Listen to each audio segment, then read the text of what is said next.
And now I would like to give the floor to the Prime Minister of Pakistan. Please, the floor is yours.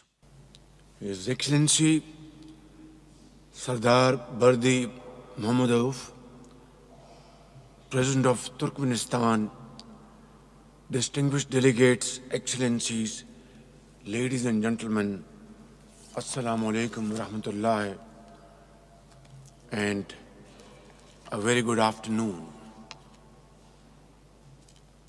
I am delighted to be in the magnificent city of Ashgabat, where the serene beauty of its white marble pleases the eye and the warmth of its people touches the soul for this landmark meeting of the International Forum on Peace and Trust. Although it is my first visit to this great country, but I do not feel like a stranger here. The spirit of Turkmen hospitality, Mehman Atadan Olu. A guest must be shown the highest respect, sometimes even more than to one's own family. Indeed makes every guest feel at home. His Excellency Gurbangali Bardi Mohammadov, national leader of the Turkmen people, and His Excellency Sardar Bardi Mohammadov, President of Turkmenistan, are brothers to me and enduring pillars of Pakistan-Turkmenistan friendship.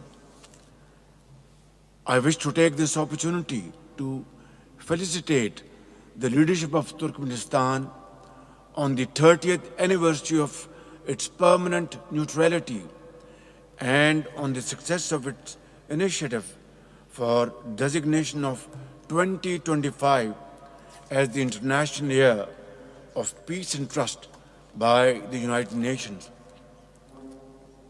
Excellencies, this has been an extraordinary year for Pakistan.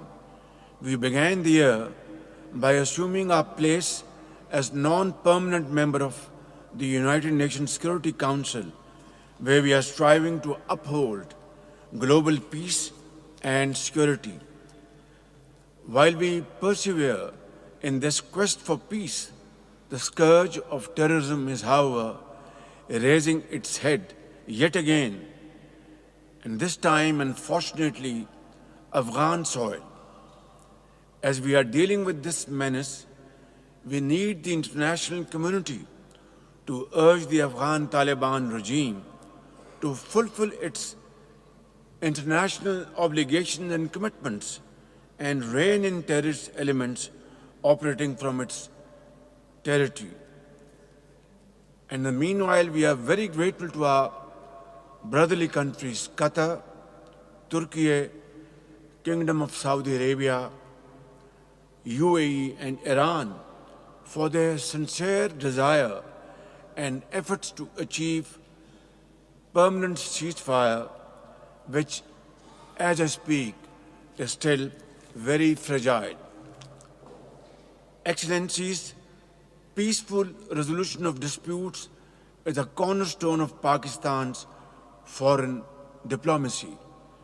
It is in the same spirit that Pakistan supported the Gaza peace plan and its subsequent endorsement by the UN Security Council.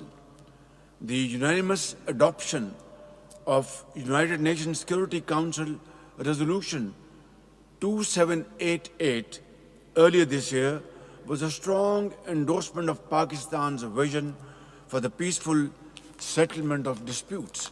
As part of the group of 8 Arab Islamic countries, we hope that the ongoing peace efforts in the Middle East will ultimately protect and save the lives of innocent Palestinians, ensuring a lasting and permanent ceasefire, allow the flow of critical humanitarian aid, and help in the reconstruction of Gaza.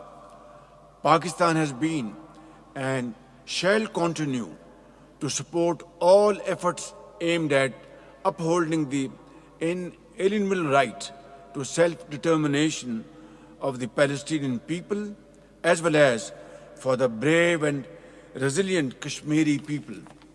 Excellencies, the pursuit of lasting peace is intrinsically linked to the path of sustainable development.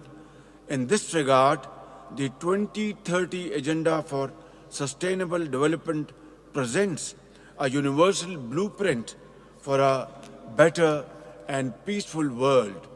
Socio-economic development and the welfare of our people are my government's foremost priority. We have made significant strides in several key areas, including by advancing financial inclusion, bringing women and the marginalized into the economic mainstream. In the face of global warming, Pakistan has demonstrated its strong commitment to undertake cleaner and greener solutions, transforming our landscape and setting a global example in ecosystem restoration. However, like many developing nations, our quest for sustainable development is facing the headwinds of climate-induced disasters and inequities in international economic relations. We have suffered in 2023 devastating floods, faced human lives losses and economic losses. And then again, this year, we have faced catastrophic situation because of climate change devastations. Ladies and gentlemen, climate change, poverty, and inequality are not isolated challenges. These are transnational threats that demand international solutions built on foundation of shared responsibility and unity of purpose. Access to advanced technologies, especially digital technologies, must also be equitable and without any kind of discrimination. Ladies and gentlemen, as I conclude, I would like to express my deepest appreciation to His Excellency Gur Bengali Bardi Mohammadov and His Excellency Sardar Bardi Mohammadov for convening this very timely and important event and for dedicating their lives to the purpose of global peace and trust. I appeal to all of you, ladies and gentlemen, to let this forum serve as a genuine call to action and urgent action for a new paradigm of international relations where we move from zero-sum mindsets to purposeful cooperation. Let us invest in connectivity, not just as conduits for transportation of goods, but as bridges for people, ideas, and prosperity. Let us commit to resolve disputes peacefully through dialogue and diplomacy, and reaffirm our earnest commitment to the principles of the United Nations Charter. And let us together chart a common course towards a future defined by peace, mutual trust, and shared prosperity. Ladies and gentlemen, for far too long, the seeds of hatred and conflict have overshadowed our world.